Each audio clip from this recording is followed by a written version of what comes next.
Before there were electric lights, central heating, or the soft buzz of nighttime machines, there were homes like this, built of stone, wood, and something else, something softer, something golden. In the deepest hush of winter, warmth wasn't something found, it was something made, not just with fire, but with care, with patience, and with straw. This is the story of a quiet village where straw was more than just dried stalks.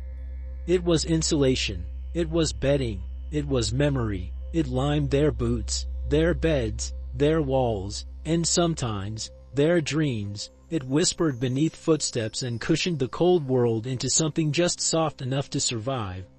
You won't hear of kings or battles here, just the simple rhythms of breath in routine, the murmur of stories told by candlelight, the creak of wood, the crinkle of straw, and the silences between them.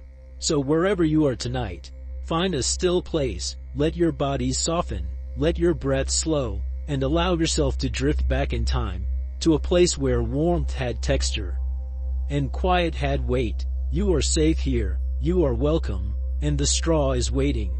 The cold had arrived without knocking, as it always did, slipping down from the hills in the dead of night and settling into the hollows of the village like an old, quiet guest. The roofs bore its frost in silence, and the trees answered not with words but with a shiver of branches.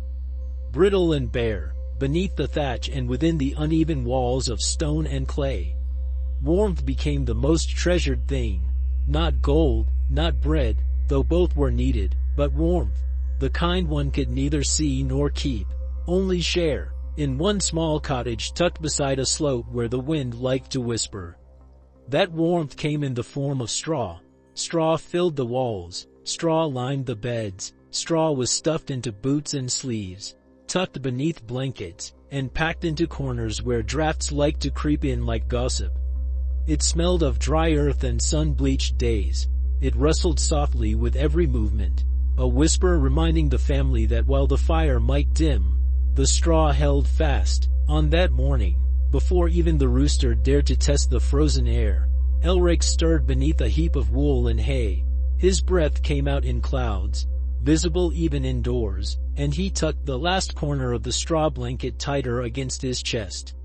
The bed wasn't truly a bed, just a raised wooden platform covered in straw and fur, but it was his. He lay still, listening. Outside, snow shifted like flour spilled by a careless hand. Inside, the cottage held its breath.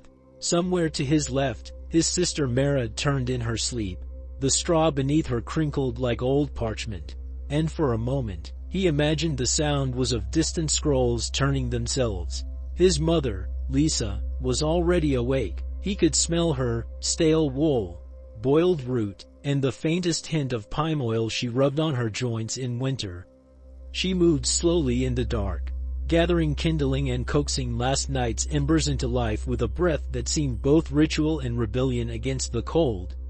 Straw shifted again as his father's feet touched the ground, landing with a soft crunch. Hal was a man of few words and slower mornings. He never rushed. The mornings, he said, should not be wasted with noise.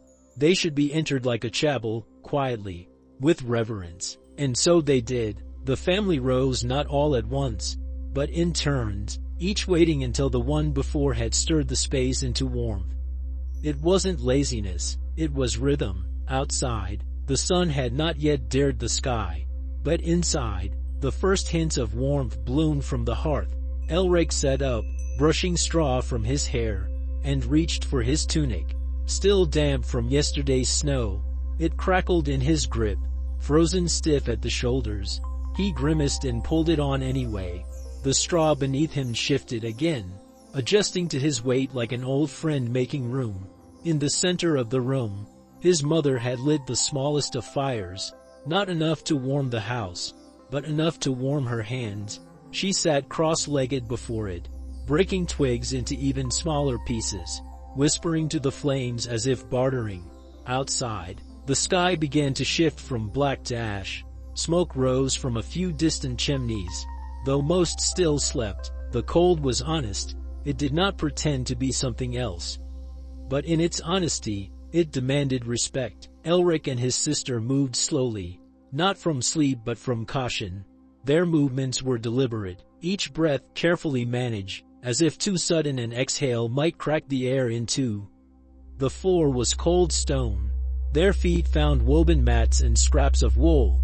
In the corner, near the straw pile where extra bedding was kept, their dog huffed and buried his nose deeper beneath a blanket. Straw clung to every surface.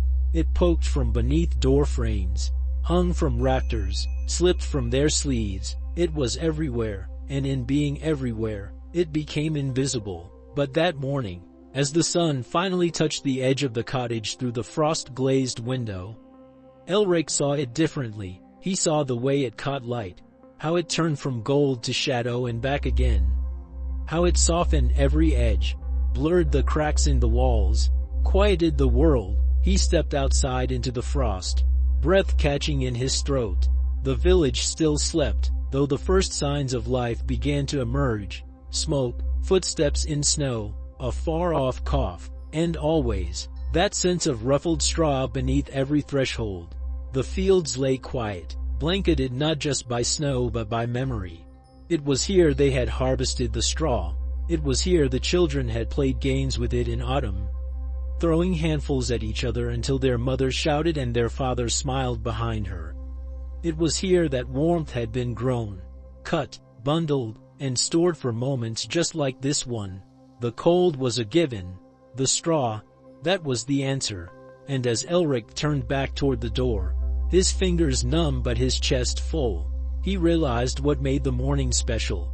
Not the silence, not the snow, but the simple, undeniable truth. They were warm, and that was enough. He stepped back inside, and the warmth struck him in contrast.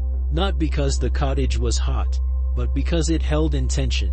The fire had grown slightly, fed with pine twigs and a handful of kindling. His mother had prepared a small bowl of oats, stirred into water and set beside the fire on a flat stone to warm slowly. Mara was now sitting up, her hair a wild tangle that caught bits of straw like the branches of a forest snaring autumn leaves. She did not speak, only offered a sleepy nod, and began brushing the straw off her sleeves. Their father was wrapping his feet in cloth strips before pulling on leather boots softened with age and patched with care. He moved methodically, every gesture shaped by winters past. Straw had a way of recording time. The same pieces from the harvest might find their way into bedding, into cracks in the roof, into baskets, into the folds of a child's toy, even into the handle wrap of a spade. Nothing was wasted. The straw had stories. It was in the air they breathed, the floor they swept, the warmth they craved. Elric sat beside the hearth, his back to the fire, letting it heat him slowly as he pulled a sliver of straw from between his toes and examined it. This sliver was not just a stem, it was a thread that wove their days together. The dog wandered over, sniffed his hand, and lay down with a thump. In the stillness, Elric felt not boredom, but belonging. Outside, the snow had begun to glow faintly with the rising sun, and somewhere a single crow called out. But inside, the day had not truly begun. It hovered, golden and hushed, like breath caught before a song. There were many things the villagers could do without in winter. They could endure bland meals, thin blankets, leaky boots, and even silence, but they could not manage a single night without straw.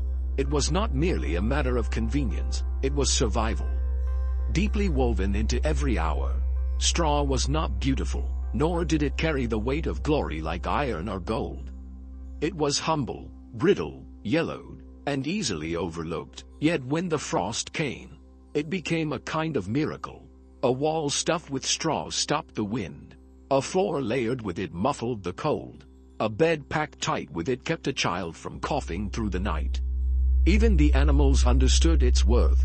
In the barn beside Elric's house, the goats and chickens burrowed into mounds of it, not with restlessness but with instinct.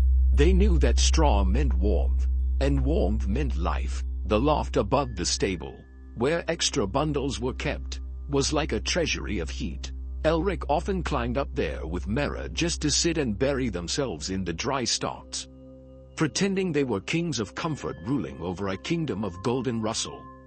The scent was always the same, dusty, faintly sweet, and warm in a way that had nothing to do with fire. Straw held the heat of 100 vanished suns.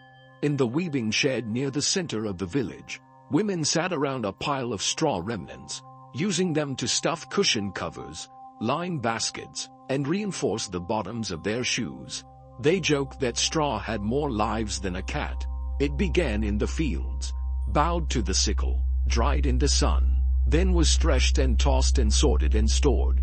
But even after the grain was gone, the straw remained useful. It slipped into homes, into corners of cribs, into folded cloaks, into thatch repairs, into dolls for restless children. A newborn baby was never laid down on bare wood, no. The first bed of any child born in the village was always a bundle of fresh, fragrant straw. It was how the world first said, "Welcome, you are safe here." As Elric helped his father mend the chicken coop that afternoon, they used straw not just for insulation but to cushion the hammer blows, to pad the basket lids, to create a silence between things that might otherwise clatter. The cold was still sharp outside, but the wind had settled and the sky wore a blanket of muted gray. The kind of day when you didn't expect much except to survive, and to do so quietly. Mara, meanwhile, was weaving lengths of twine through small bunches of straw to make doormats and insoles. Her fingers worked quickly, efficiently. She had been shown how to do this by her grandmother, who had said, "If you treat straw like it's just the leftover, it will treat you the same." There was something in the way she said it that stayed with Mara. Straw listened, Straw remembered, when Elric finished his part of the repair and turned to watch her work. He didn't interrupt, he just listened to the sound. Dry stalks brushing together, the occasional snap, her breath steady. The whole cottage hummed with this rhythm. The song of small tasks. Their mother was crushing dried herbs into a straw-filled sachet to hang near the hearth. It kept insects away and reminded her of late summer fields. Their father was braiding thick lengths of straw to wedge beneath the door, sealing out the air that crept along the floor. Every motion was purposeful. Every piece of straw had a destination. Even the scraps, the broken bits, the dusty edges swept into a pile at the end of the day, would be burned slowly in the hearth or used to line the pigsty. Straw was not precious because it was rare. It was precious because it was everywhere, and still never wasted. At night, when they climbed into their beds, it was straw that softened the boards. When they blew out the candles, it was the rustle of straw that tucked in behind the silence.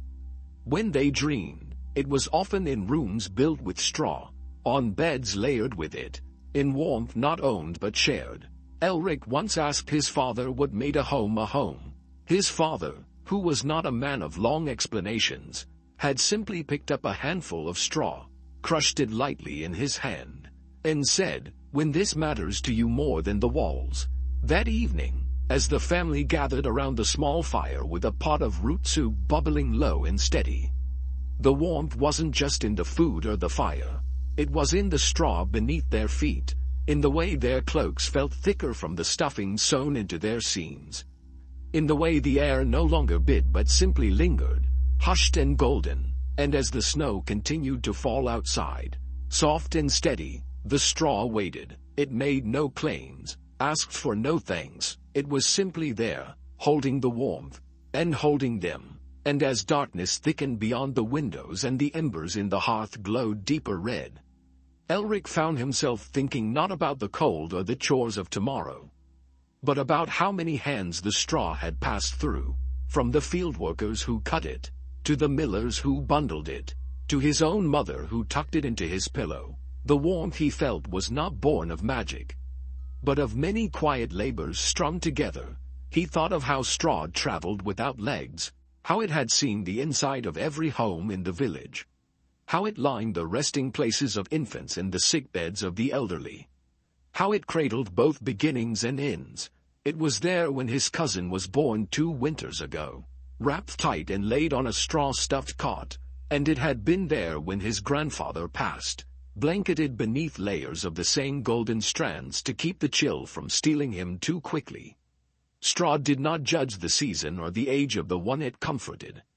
It simply gave. Even the festival masks they wore in spring were padded with straw for softness. And in the midsummer fires, the last of the brittle stalks were burned in offering, not because they needed warmth, but because it was tradition to honor what had given so much. And now, in the belly of winter, that same humble straw stood between them and the night. Elric smiled as he reached under his cloak and pulled out a strand that had snuck into his shirt collar. He twirled it absently between his fingers and whispered something silly into it. A secret no one would ever know, and tucked it into the crook of the log wall near his bed. It felt like enough. Mara had already curled up with a blanket, her breath slow and even. Their father sat sharpening a blade for tomorrow's woodcutting, and their mother hummed softly over the fire, stirring what little remained in the pot, all of it ordinary, all of it quiet, but in the hush, the straw made everything warmer, not just the air, but the space between hearts. It was not gold, but it was treasure. The evening gathered like a soft shawl over the shoulders of the village, its threads woven from the crackle of firewood, the scent of baked roots, and the hush of footsteps padding over straw-scattered floors. As the world dimmed, warmth became communal, not just of bodies but of stories. In Elric's cottage, the hearth flickered low, casting orange halos on the uneven walls, and the family settled close, not for warmth alone, but for what came after the chores were done. For stories, for the soft trade of voices over steaming cups, for the comfort of knowing that what was shared in the straw stayed stitched into its golden memory. Elric curled into his straw bedding while Mara tugged the cloak tighter around her shoulders. Their mother stirred the coals while their father lit a beeswax candle stub on the mantel. The light was modest, but it glowed enough to gather them close. "Tell the one about the bell," Mara said suddenly, voice half hidden in the straw. Elric groaned. Again, she sat up, bits of straw clinging to her hair like gold threads. "You always complain, but you always listen." Their father's beard shifted with the hint of a smile. "That bell's seen more trouble than any knight I ever met," he said, his voice like boots on frozen dirt, gruff, steady, familiar. And just like that, the evening opened its hands to the past.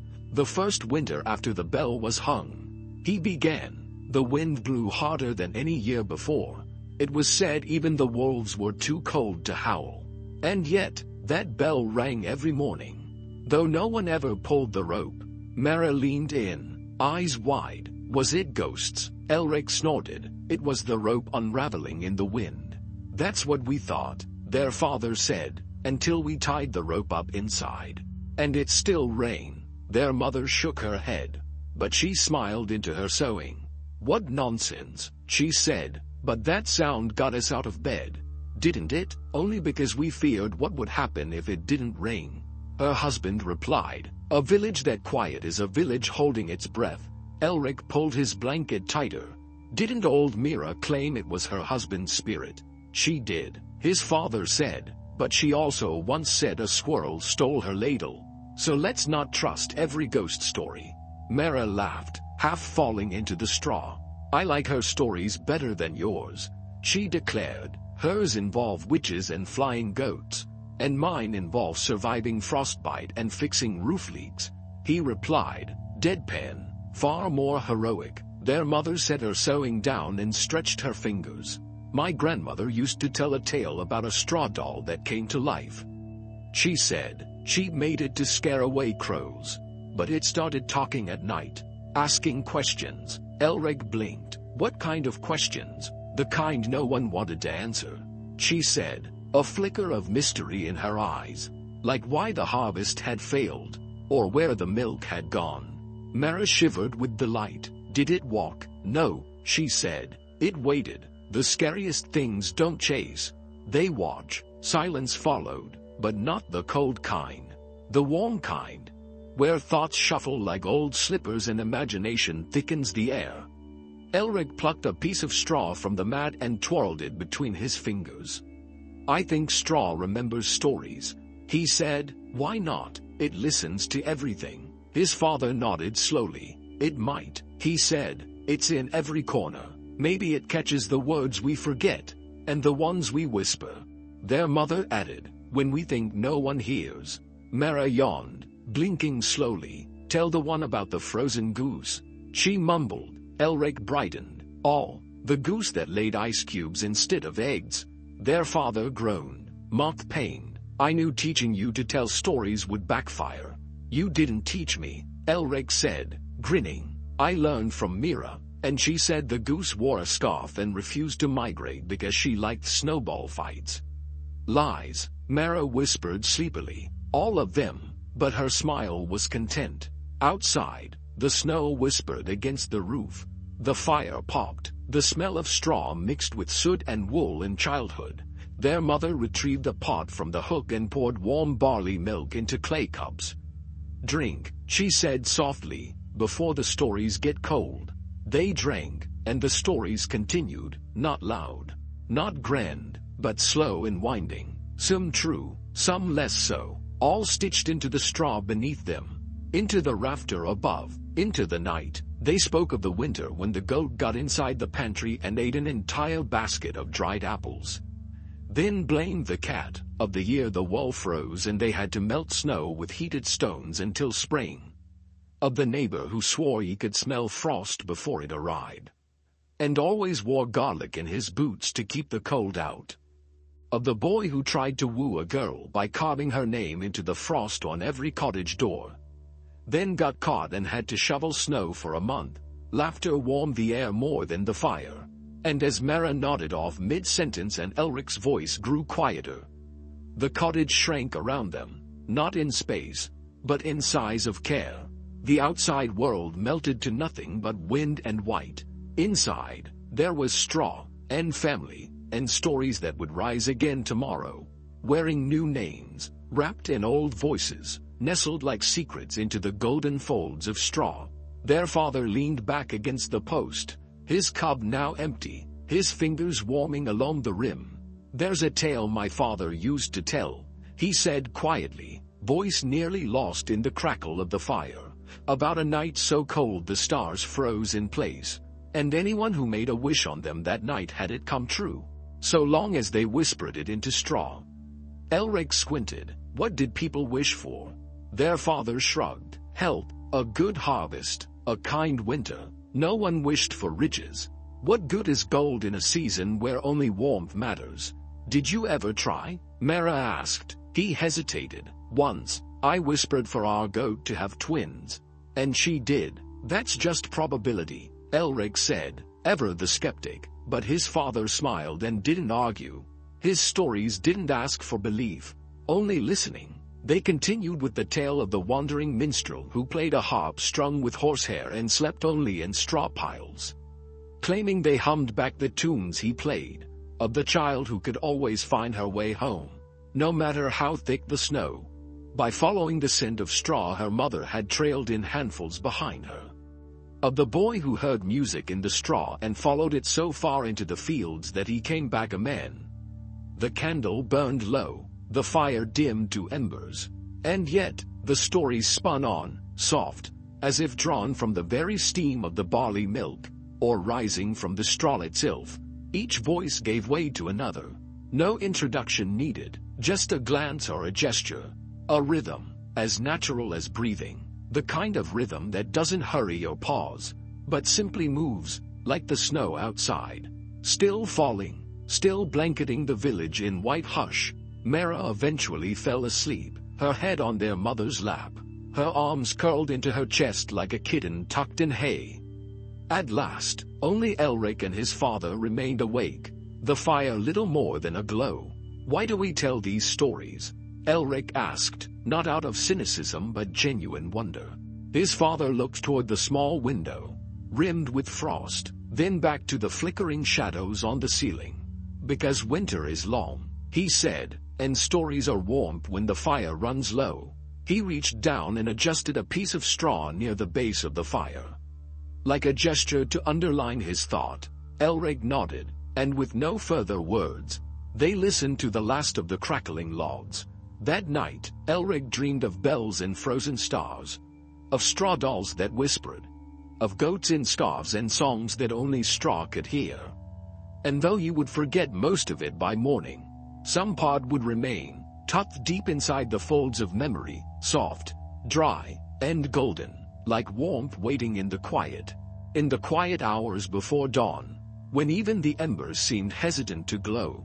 Belief whispered through the rafters like smoke without fire. Elric lay awake, not for lack of sleep, but for the presence of something else, an old sense, not quite fear, not quite wonder. In the corner of the room, a bundle of straw had fallen from the loft above and now lay in a slant of moonlight, looking more alive than it ought to. It was just straw, he told himself, and yet, stories had teeth when the wind was howling and sleep came slow. Somewhere beneath the floorboards, a mouse scritched its way across the beams, and outside the window, a branch ticked against the stone. The house breathed with its own rhythm, and the straw, though still, seemed to hold the memory of every breath before it. He remembered what Mera had said days earlier, that straw listened. That it remembered. Maybe it wasn't just play. Maybe it had always been true. In the village, belief wasn't declared. It was worn, woven into gestures, passed between glances, tucked beneath beds and tied above doors. Straw had always been part of that language. In spring, the first green shoots of barley were offered to the earth in a circle of last year's straw. At midsummer, straw crowns were woven for children and burned in the fire to send wishes skyward. At harvest, bundles were braided into rings and hung in kitchens for protection. No one said it was magic. No one needed to. The knowing was quiet. When babies were born, they were swaddled not just in cloth but in straw, to confuse spirits and keep envy away. When someone died, a path of straw was laid from door to fire, so their soul would find warmth instead of wandering. Elric's grandfather used to spit over his shoulder any time someone swept straw out after dusk. "You're sweeping the luck away," he'd mutter. When Elric was younger, he had laughed at that. But now, in this hour when the world tilted just enough to make the air feel thinner, he wasn't sure it was funny anymore. Across the room, his mother stirred, not waking, just shifting in the way people do when sleep begins to soften. Elric rose quietly, padding across the floor and nudging the fallen bundle of straw aside with his foot. It whispered as it moved. That sound again, like a thought just barely spoken. He picked it up and set it in the wood box, next to kindling and fire chips. It didn't belong on the floor. Not tonight. Morning came slowly. The sun was lazy behind thick clouds, and the sky hovered in gray indecision. But the cottage moved anyway. Mera was the first to speak, mumbling something about a dream she couldn't remember. Their mother opened the shutters, and the cold slipped in like a polite intruder, reminding them it had not left. Elric helped gather the straw to lay out fresh bedding for the goats. As he worked, he watched the way his father tied the bundles. 3 knots, always 3, no more, no less. A habit, yes, but also something older. 3 for balance, for luck, for breath, body, spirit, as his grandmother used to say. Later, as they prepared for the week's baking, their mother reached for a charm tucked into the beam above the oven. A small pouch of herbs wrapped in straw. She touched it lightly before setting the dough to rise. Elric noticed, but said nothing. Everyone knew the oven wouldn't rise right without it. Not because of superstition, but because that's the way it had always been done. You didn't challenge the straw, you worked with it. At the edge of the village lived old Hensley, a woman with knees like nutty branches and a voice like wind through dry corn. She knew more straw stories than anyone. Children used to visit her in autumn to hear her recite tales with her fingers buried in warm piles of husk. She spoke of straw witches who whispered into wells, of straw tokens that cured toothache, of beds made entirely of straw that could sing lullabies to babies. Elric remembered one tale about a straw braid left behind by a wanderer. It grew into a whole field overnight, and no one ever found the end of it. That day, he found himself walking toward her cottage, not because he needed something, but because he felt something. Hensley was outside, brushing snow off a basket of carrots. She didn't seem surprised to see him.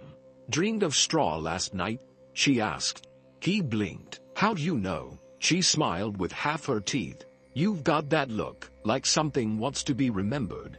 Inside her cottage, the walls were lined with bundles, straw of every shade and weave, tied with red twine, blue ribbon, or just a twist of bark. It smelled like earth and fennel in stories. She poured tea that tasted of apples and sage and handed him a bundle. "From the last field," she said, "before the frost. Keep it by your bed. If you're lucky, it'll keep the dreams soft." He held it carefully. "Does it really work?" She shrugged. "Depends on what you think it's for." He nodded, unsure, but he didn't put it down. Back home, he tucked it beneath his pillow without telling anyone. That night, his dreams were gentle. He walked through fields that never ended, the straw brushing his arms like old friends greeting him. He woke with a name on his lips, no one he knew, but it lingered like a scent. When he stepped outside, he noticed a line of straw along the path, not placed, but fallen, like a thread waiting to be followed. He followed it past the goat pen, through the old orchard, to the stump where the scarecrow once stood. The straw there had been scattered by wind or animal or time, but one piece lay folded like it had been tucked beneath something. He lifted it and found a pebble, smooth and round, with a hole through the center. A wishing stone, his grandmother would have called it. He pocketed it without a word. At supper, he felt quieter than usual. His mother asked if he was tired. He shook his head, just thoughtful. They ate in peace, and the straw beneath the table tickled his boots. Before bed, he sat by the fire and held the bundle again. It was nothing special, just stems, pale and brittle, but he thought of how it grew, how it bent in wind, how it was cut and left to dry, then gathered, tied, stored, and now held in his hand. 1,000 hands had passed it on its way to him. He closed his eyes and let it rest in his palm like a prayer not yet spoken. Somewhere outside, the wind sighed through the trees, and inside, beneath the roof of straw and slate, a boy slept with a bundle of memory beside him, and a belief not in magic, but in meaning, in the quiet power of what's been carried and kept. In the following days, Elric began to see the straw differently. It wasn't just a tool or an object of comfort, it had become a quiet companion. He paid attention to how his mother folded it into corners of the windows, how Mara braided bits into her hair without realizing, how the animals pawed at it before resting. There was something living in the ritual, in the habit, in the way people moved with straw and around it. At the edge of the hearth, a stray stalk caught fire and burned with a gentle curl, as if even its end was meant to be gentle. One afternoon, as the snow turned briefly to rain, Elric wandered to the small shrine at the edge of the village, the one with the wooden figure whose name no one said aloud anymore. He brought with him a twist of straw, tied neatly with twine. He didn't pray, not quite, but he placed the bundle at the base of the statue and whispered thanks. For the warmth, for the dreams, for the stillness. Later that night, Mara asked him why the straw near her bed smelled sweeter. He just shrugged. Maybe it remembers something better, he said. She nodded solemnly, as if this were a real answer. Maybe it was. In the final days of that winter's heart, when the snow grew heavy but the light began to linger longer each evening, belief did not fade, it deepened, not in ceremony, not in anything formal, but in the way straw was placed more carefully beneath boots, in the way children tucked it into pockets, just in case, in the way people stopped, ever so slightly, before sweeping it away, not because it was magic, but because it mattered. And when spring finally came, and the first shoots broke the crust of frost, Elric knelt beside one and placed a single piece of straw next to it. Not as an offering, but as a reminder that even in warmth, we honor what helped us through the cold. The days had shortened into something hushed. Light still came, but it no longer spilled through windows. It crept. It entered shyly, as if unsure of its welcome. and left just as softly. Elric had begun to notice the silences more than the sounds. The crack of wood, the hiss of the kettle, the shifting of straw beneath movement. These were all expected. But the pauses, the spaces between those familiar noises, they had started to feel like places, like corners of a house no one went into, but everyone knew were there. There were things not spoken, and not because they were secrets, but because they were stitched too tightly into the fabric of daily life.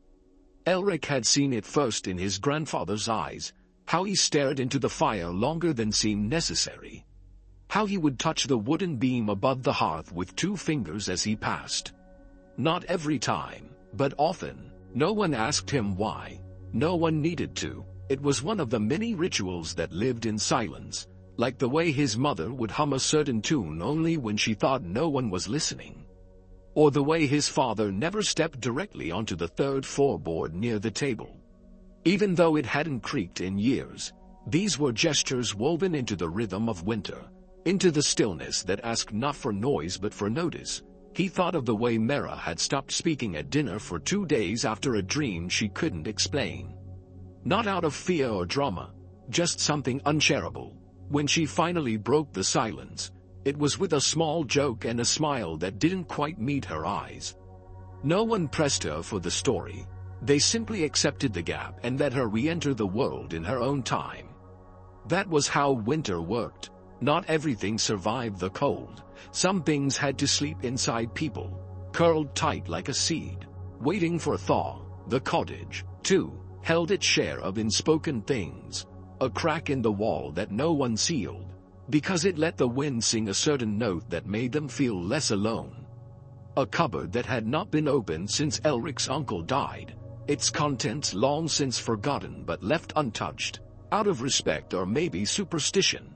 A mark on the floor near the hearth, an old burn, almost the shape of a leaf, was never scrubbed out. They just stepped around it.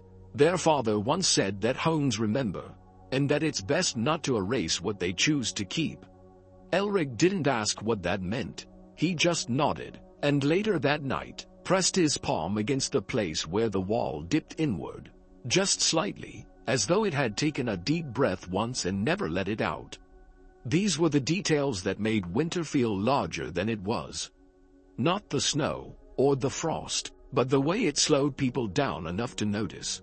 The way it asked them to sit with themselves, and with each other, without needing to fill the air with words.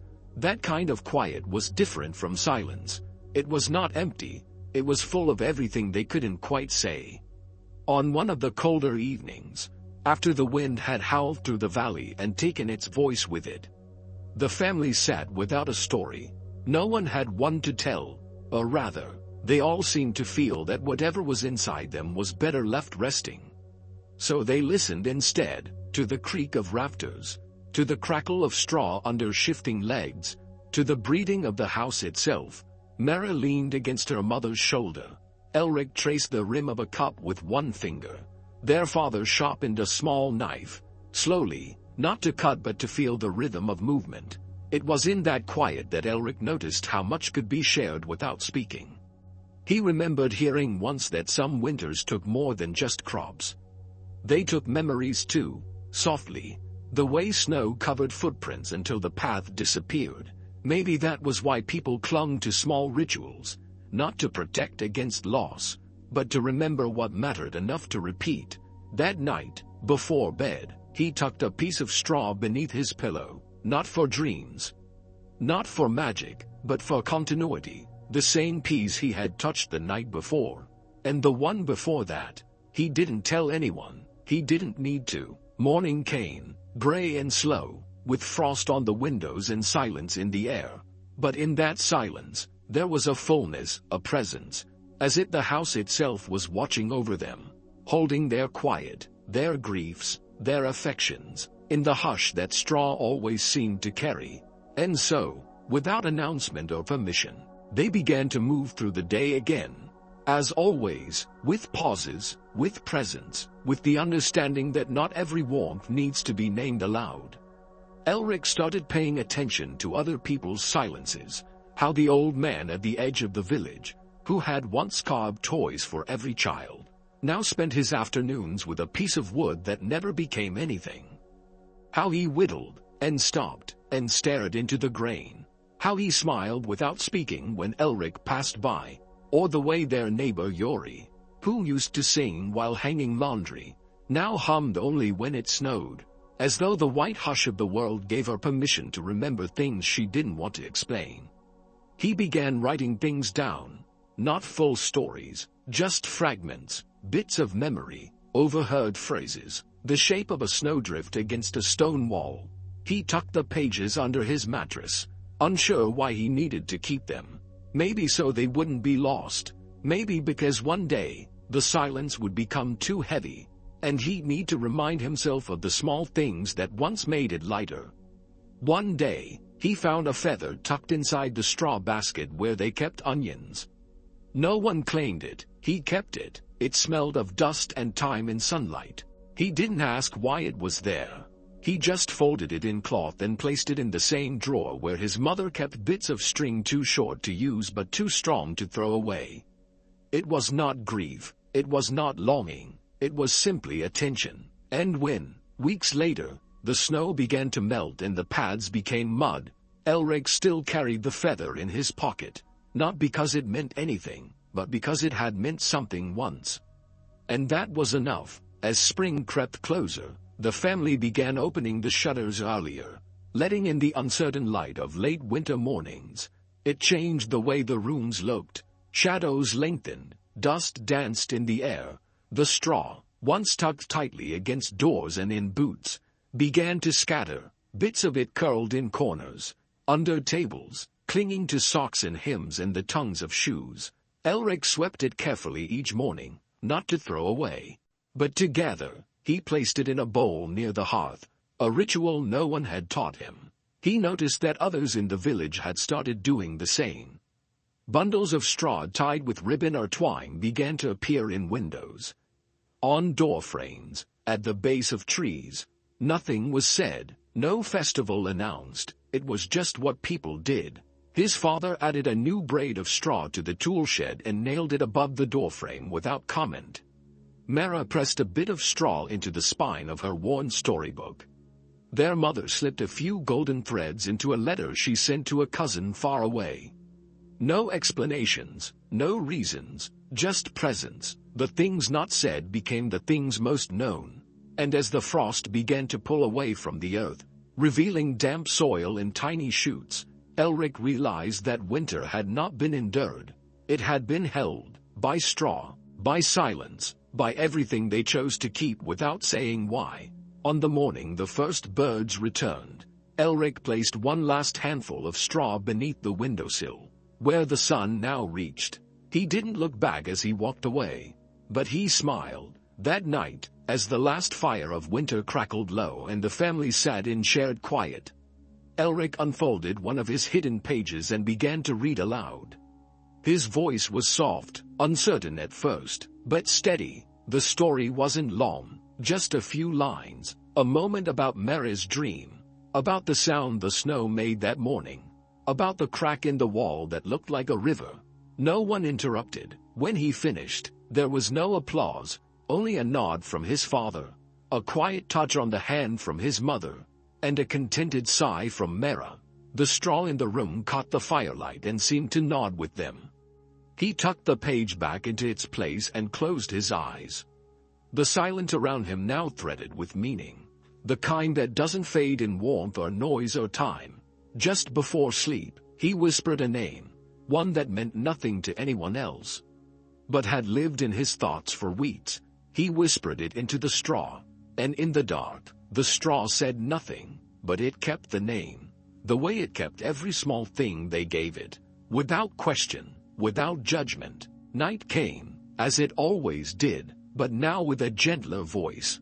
It didn't fall, it arrived, like a familiar figure standing just outside the door, waiting to be invited in, to settle quietly in the corner beside the fire.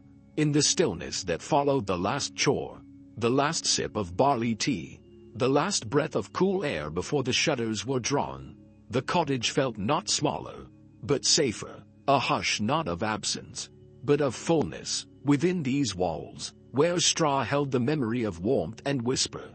Time did not stop, it softened, it laid itself down beside them. It became the silence they shared. It was not a night of declarations. There were no grand speeches, no lessons drawn tight like string. Instead, the lesson lay beneath the skin of everything, the stillness of the coals, the weight of the blanket, the rustle of a single piece of straw caught in the fold of a sleeve. Elric had begun to understand something not from being told, but from being allowed to live inside it. That warmth was not only heat, it was memory. That silence was not absence, it was presence with room to breathe. This winter had not been survived, it had been inhabited, every cub poured, every straw bundle tied, every glance that lingered a second longer than needed. These had been the foundations of something deeper than habit. They had been the quiet bricks of care. Elric no longer searched for meaning in the big moments. He looked now in how Mara pressed her fingers into the dough before letting it rise, or how his father rewrapped the axe handle with a bit of worn leather and straw, or how his mother glanced once toward the window and smiled without explanation. Outside, the snow had grown tired. It melted in corners and puddled into shadows. Trees that had held their breath now shifted, limbs cracking softly in the warmth. And still, the house stood, not unchanged, but charged with 100 little intentions, each left behind like crumbs in a trail that no one wanted to disappear. Elric sat by the window now, not to watch for snow, but to feel the shift. The world no longer pressed inward. It began to stretch, just slightly, like a cat waking from a long nap. Light returned to places it hadn't touched in months, the space behind the cupboard, the top shelf no one used, the hollow behind the stove where the dog liked to hide. It was a slow, golden kind of magic, and it asked nothing but patience. One afternoon, as the wind no longer bit, Elric took a walk alone through the thawing paths. Straw still clung to the fences, still poked up through muddy drifts. He followed it like a thread, not looking for an end, just for the movement of thought. Along the way, he passed doorways with bundles hung above, small knots tied for no one but the tying. He nodded, and the doorways seemed to nod back. He reached the edge of the village, where the fields began again, still brown but no longer brittle. He knelt and dug his fingers into the earth, not to test it, but to touch it, to remember the warmth now deep in its belly, curled like a sleeping animal, waiting for the call to rise. He thought of the stories, not the ones told, but the ones held, the ones that had settled into the straw like seeds. There would be time to tell them, but not now. Now was for holding, for returning to the fire not with words, but with eyes that had seen. At home, the hearth no longer roared. It glowed. That was enough. Mara was humming again, not loudly, just under her breath. Their father had begun carving again. Not toys, but something simpler, smooth shapes, pieces that fit in a pocket, to be held in palm and thumbed in thought. Their mother kept a bowl by the window with dried berries and bits of straw, and she stirred it sometimes, as if mixing the seasons into something edible. No one explained these things. They just did them. Elric wrote a few lines in his notebook. He didn't try to make them perfect, just true. Then he tore the page, folded it twice, and placed it into the pouch of straw he kept by his bed. He would forget the words, maybe, but not the act. That night, they sat together again, not for ceremony, but because that was what the day asked. And in the flicker of the candle, in the quiet of the near spring air, Elric looked around and saw the shape of everything they had not said. And it was beautiful. In the weeks that followed, Elric began to help other villagers patch their cottages, clear the softened paths, brush the moss from stones. He never asked for anything in return. The work was simple, grounding. He liked seeing what lay beneath the snow, what the frost had guarded like a secret all season long. He found old tools left behind, fragments of toys, a single shoe too small for anyone now living. Each item was a story fragment, He gathered them carefully and added them to the bundle in the wooden box. One morning, while sorting through the loft, Elric found a coil of straw wrapped in old blue thread. It wasn't labeled, and no one remembered making it. Mara said it looked like something made for luck. Their father said it was probably just a forgotten knot. Their mother said nothing but took it in her hands and placed it quietly on the mantel. That was enough. Spring was now not just arriving, it was beginning to speak. Buds opened, birds called, the creek behind the barn began its slow gurgle. But still, the straw remained, less visible, less needed perhaps, but never discarded. It stayed in corners, in bundles set aside, in the braid above the window that they didn't untie, because even in the season of warmth, they remembered who had carried them through the cold. And as the days grew longer, Elric found himself still sitting by the window, still writing small thoughts into the straw, still keeping the quiet. The silence had changed, but it had not left. It had simply softened. The final snow melted in the farthest corners of the field, where shadows held on longest. Elric walked there one last time that season, carrying nothing but the feather he'd once found, now smooth and faded from time in his pocket. He sat beneath the old willow and closed his eyes. He didn't ask questions. He didn't expect answers. He only breathed and listened to the earth returning to itself. Back in the cottage, the fire had gone out, and no one had relit it, not because they forgot, but because it no longer needed to burn all day. Mara opened the shutters without hesitation, letting in the full light. Their father began working outdoors again, restoring the fence line. Their mother moved the drying herbs to the window ledge to catch the breeze. Elric took his straw bundle and set it in a wooden box. Beside the carved stones and folded pages, it was not an offering. It was not an end. It was a place, a keeping place. That evening, they shared a meal of early greens and root bread, and no one spoke of winter, but in every gesture, in the way they passed the bowl, in the way they waited for one another to finish before clearing the plates, it remained. Later, Elric stood at the threshold of his room, looked once more at the fireless hearth, at the empty chair, at the quiet walls, and whispered a thank you to the season, to the straw, to the silences that kept them warm. In the final week before planting began, Elric joined his father in the fields. The soil was still damp, but it held the promise of breath. Each step was heavy, and yet there was lightness in the rhythm. They did not speak as they worked. There was no need. The straw they had used to protect the seedlings was now turned into the earth, becoming part of what would grow. That night, Elric wrote his final line in the small notebook. Some things do not return. They stay. He tucked it into the wooden box and did not open it again. The family gathered once more at the table, now lit by evening sun instead of firelight. The air was soft, filled with the scent of new grass and the hum of things beginning. There was laughter, soft and real. There was bread, shared without ceremony. There was straw still caught in the weave of the mat under the table, and no one brushed it away. And when Elric lay in bed that night, with the windows open and the wind no longer cold, he whispered nothing, not because he had nothing to say, but because the straw already knew. Weeks passed, and the village bloomed. Children ran barefoot again, chasing birds through the thawed orchard. Old tools returned to new use. The quiet that winter had imposed did not disappear. It changed shape. It became pauses in conversation, moments of stillness beneath the sun, shared glances that said more than words could manage.